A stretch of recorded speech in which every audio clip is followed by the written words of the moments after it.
One key metric to achieving success in your career, and really in life in general, is productivity. Productivity is simply the ability to produce more outputs while expending the least amount of inputs. Productivity can be viewed in a number of ways. There's productivity in your day-to-day life. There's productivity in your job or your role within a company.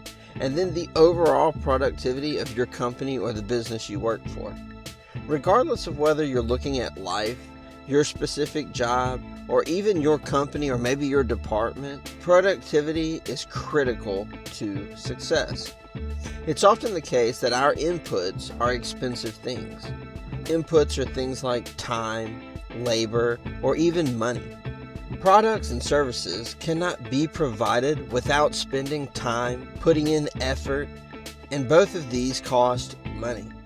The ability to reduce any of these while still maintaining the same level of output, meaning products or services provided, is a major savings opportunity to your company financially or to you from a time perspective. In terms of life, limiting inputs and maximizing outputs may not be monetary, but may result in either a closer family unit, more skilled at a hobby, or many other things. In the career and business world, on the other hand, productivity often leads to profits and revenue. Productivity can increase revenue without impacting outputs at all. This is important to realize for business owners in particular. If you have sales of $500,000 in the first quarter, and you improve your productivity, reducing your costs by $75,000 in quarter two, even if quarter two ends with only $500,000 in sales again, you've still saved yourself $75,000 worth of inputs.